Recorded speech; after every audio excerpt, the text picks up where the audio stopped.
Shalom peuple de Dieu. Alors je suis venue aujourd'hui, excusez-moi, j'ai vraiment de l'émotion. J'ai le cœur qui bat très fort. Et c'est une promesse que j'avais fait à Dieu. J'avais dit à Dieu, s'il me donne tout ce que je lui demande, un jour je vais témoigner devant autant de personnes pour glorifier son nom et venir et comment je vais dire, humilier Satan.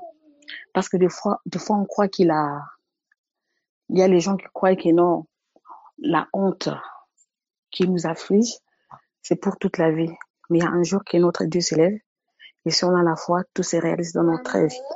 Attends, chérie. Attends, je suis là. Alors, je vais essayer d'être un peu bref. J'étais tombée enceinte de ma fille. Avant ma fille, j'avais eu un passé un peu très difficile. Et j'avais fait des trucs qui avaient condamné ma vie, la vie de mes enfants. Je ne m'étais pas rendu compte. Et quand je me suis rendu compte de ça, j'ai commencé à faire la repentance. Pourquoi je faisais cette repentance? Parce que quand j'étais encore adolescente, j'ai fait des trucs qui n'étaient pas pour la gloire de Dieu, des avortements, tout ça, tout ça. Et ça nous suit toute la vie. Et arrivé à un moment, j'étais tombée enceinte de ma fille. Tout ce que j'avais fait, ça m'a réclamé. Et quand je suis tombée enceinte de ma fille, je suis partie voir mon gynécologue. Le gynécologue qui m'a dit que non, je dois t'envoyer faire des échographies ou déposer des sons au laboratoire parce que vu que ta première fille, elle a 18 ans, là, elle vient d'avoir 18 ans, et que vous êtes tombée enceinte en retard, il y a de fortes probabilités que votre enfant soit trisomique. Je suis partie faire des examens au laboratoire. Les examens ont confirmé que ma fille était trisomique. J'ai apporté les résultats chez mon gynécologue. Il m'a dit, il faut aller à l'hôpital Necker. Pour les gens qui ne savent pas, l'hôpital Necker fait partie des hôpitaux qui s'occupent vraiment, quand d'autres hôpitaux n'arrivent pas à faire des examens très appropriés pour les fœtus, les enfants malades, tout ça. Et quand on t'envoie à l'hôpital Necker, dis-toi qu'il y a toujours quelque chose qui ne va pas dans ta grossesse. Je suis partie à l'hôpital Necker. J'ai pris rendez-vous avec avec les docteurs, tout ça. Ils m'ont pris dans une salle, j'étais avec ma fille. Avant de partir, j'ai d'abord fait la repentance. J'ai demandé à Dieu de me pardonner. Vraiment, pour vraiment que je vois qu'il m'a pardonné, qu'il me montre réellement qu'il m'a pardonné. Je ne peux pas supporter un enfant trisomique. Dans notre famille, il n'y a pas d'enfant trisomique.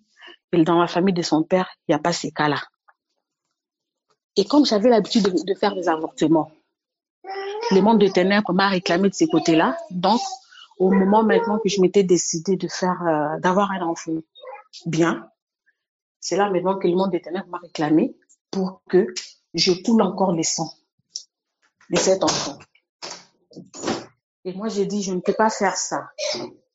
Et au moment où j'étais partie, pour ne pas oublier, quand j'ai fait ma repentance, je suis partie avec ma fille en Israël. J'ai fait tout le chemin de la croix. J'ai fait Golgotha. J'ai dit à Dieu, je me suis déplacée jusqu'en Israël. Je veux vraiment voir ta main pour savoir vraiment que tu m'as pardonné sur tout ce que moi j'ai fait.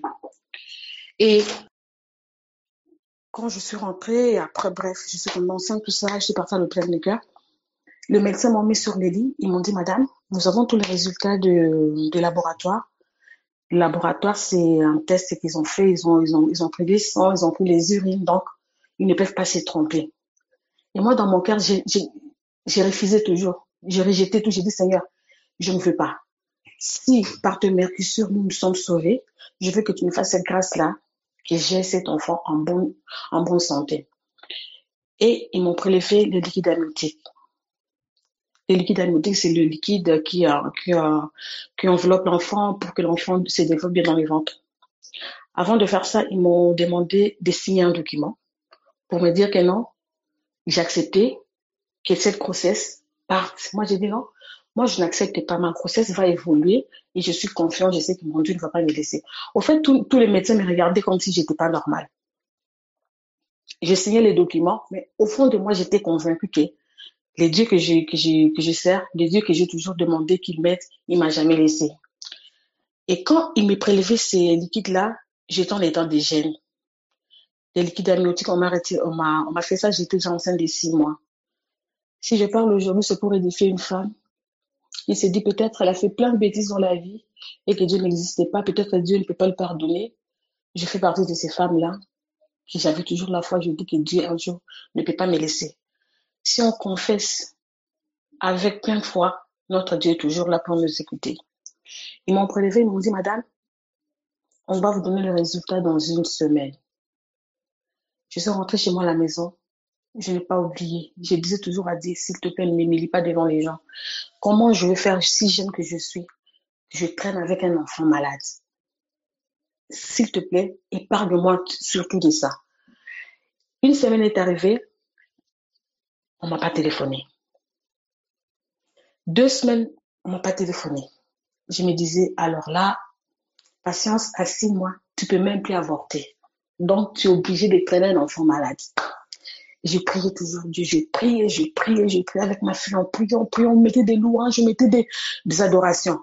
Et le 15e jour, je vois un numéro masqué qui m'appelle. C'était à l'hôpital Necker. Oui, bonjour madame. On voulait juste vous dire que non, après examen, on a fait 2 fois. C'est pourquoi ça a pris du temps. Normalement, ça prend une semaine. On a fait 2 examens encore. On a envoyé le prélèvement dans un autre laboratoire. On a remarqué que votre enfant n'a rien.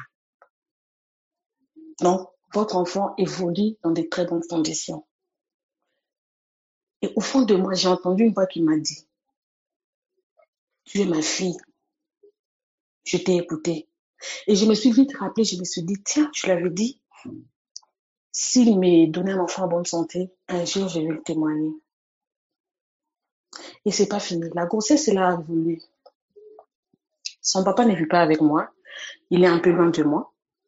Et du coup, la vie a été un peu compliquée. Pour les gens qui sont déjà tombés enceintes, ils savent qu'une femme enceinte, elle peut avoir des envies, tout ça, tout ça. Et comme mon conjoint n'était pas là, j'étais restée comme ça.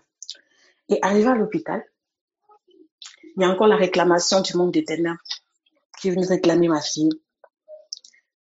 J'ai fait tout mon travail bien. La poche de joue s'est trouée. L'enfant ne sortait pas. Et j'étais toujours dans l'adoration. Ma fille n'est même pas partie à l'école. Là, elle était encore mineure. Elle était avec moi. Elle était avec moi. Elle me disait, maman, tiens bon, notre Dieu ne va pas nous laisser. Tiens bon, maman, tiens bon. En fait, on s'est motivé à le mot. Et arrivé à un moment, j'étais à 4 pouces. 4 doigts, ce qu'on dit. Et la sage-femme me regarde et dit, madame, on ne peut pas laisser l'enfant dans ces conditions. On va passer à la césarienne. J'ai regardé le ciel, j'ai dit, mon Dieu, surtout pas ça. L'ami fidèle, tu es où? Regarde, qu'est-ce qui va m'arriver. Pourquoi on veut me faire la césarienne? On veut me faire la césarienne parce qu'ils ont dit que non, je n'ai pas eu le temps de préparer la venue de mon enfant. En quelque sorte, je n'ai pas eu d'activité sexuelle. C'est pourquoi, vu que j'avais un enfant déjà de 18 ans, à cette époque, il avait 15 ans, et que je vais encore tomber enceinte, donc, j'avais pas préparé mon corps. Donc, la seule façon, c'était de faire quoi? C'était de faire la césarienne. J'ai dit, ami fidèle, tu es où à cet instant que j'ai vraiment besoin de toi? Il me reste moins de 5 minutes. Je vais voir vraiment, vraiment, si tout ce que moi je t'ai demandé, tu es avec moi, si vraiment tu es vraiment l'ami fidèle, parce qu'un ami fidèle ne peut pas laisser son ami dans le pétrin. Je priais, je demandais, je pleurais. Ils m'ont mis la robe bleue. Ils ont mis tout ce qu'il y avait à côté de moi, des ciseaux, des trucs. Ils ont de l'anesthésiste, ils ont fait tout. J'étais là, je regardais, et là, j'avais déjà la péridurale. Je regardais les j'ai dit. Maintenant, il y a une chanson chez nous, ça part de Elia. Elia, Elia, Elia. J'entendrai jusqu'à ce que ta gloire descende. Et moi, cet instant-là, j'ai demandé la gloire. J'ai dit, Seigneur, je veux voir ta présence aujourd'hui. Pas demain, maintenant. Maintenant, je veux voir vraiment si réellement tu existes. Alors, c'est à cet instant-là, le moment que le médecin a tourné les dos pour mettre le premier gant, il m'a regardé. Le temps de mettre le deuxième gant, il a fait un tour. L'anesthésie, tout le monde était là. Il y avait des stagiaires qui étaient là. Je me disais, alors là, je suis partie. J'ai regardé le ciel et j'avais des larmes qui coulaient. J'ai dit, mon Dieu, ne m'abandonne pas. Je sais que même une seconde avant la mort, toi, tu agis toujours. Même une seconde avant la mort, tu agis toujours. Et je vois, elle passe, elle me regarde et dit, arrêtez tout, arrêtez tout, arrêtez tout. Il y a l'enfant qui sort. Madame, ne poussez pas. Et j'étais là, je me disais, mais c'est à moi qu'elle parle ou c'est à quelqu'un? J'étais à 4 pouces, 4 doigts. Pour accoucher, il faut 9 ou 10. Comment ça se fait que des 4, je suis déjà arrivée et l'enfant sortait déjà? Et là, il n'y a personne qui me parlait. Arrêtez, arrêtez, apportez tout, apportez tout. L'enfant est sorti, madame, ne poussez pas. Et je vois l'enfant qui sort. Personne ne parlait autour d'eux. Personne ne parlait. Ils ont tout fait, ils ont levé tout, le placenta, ils ont regardé pour se rendre compte réellement que l'enfant n'est pas malade. Ils ont tout regardé et je vois, ils ont nettoyé l'enfant et ils m'ont mis l'enfant sur ma poitrine. Et tous sont sortis de la chambre. Moi, je me suis dit, aïe, ils m'ont tout laissé comme ça. 10 minutes, 20 minutes, 30 minutes, 2 heures, je me suis dit, aïe, est-ce que mon enfant respire au moins? C'est pas possible. Je regarde l'enfant qui respire. Et je vois la dame qui revient. Je dis, mais madame, vous êtes partie. Ça fait presque 2 heures que vous êtes partie. Vous m'avez laissé avec mon enfant. Il y a un problème. Et la dame qui me regarde, elle me dit, madame, on ne comprend rien. Vous étiez à 4. Et là, d'un coup, c'est parti comme si vous étiez à 7, 8. On ne comprend pas. Si on vous a laissé votre enfant, donc l'enfant n'a rien. L'enfant se porte à merveille. C'est pourquoi on vous a laissé avec l'enfant. L'enfant n'a pas besoin des examens, tout ça, tout ça. Et on attend seulement que vous vous reposez un peu. On va vous amener dans votre chambre. Et j'ai regardé le ciel, je me suis dit, mon Dieu. Donc, quand nous demandons à notre Dieu avec foi, il est là pour nous exaucer. C'est les témoignages de ma vie. Et après ça, j'ai encore un autre enfant. Et quand je regarde cet enfant, ma fille, je me dis, elle a un truc que moi-même, je ne comprends pas. À chaque fois que je la regarde, c'est comme si elle a un truc, moi-même, sa mère, je le comprends. Je suis toujours étrangère devant elle. C'est un enfant qui est vraiment dans la présence de Dieu. Là, bientôt, il aura 4 ans. Et chaque fois quand je la regarde, je glorifie ces dieux-là.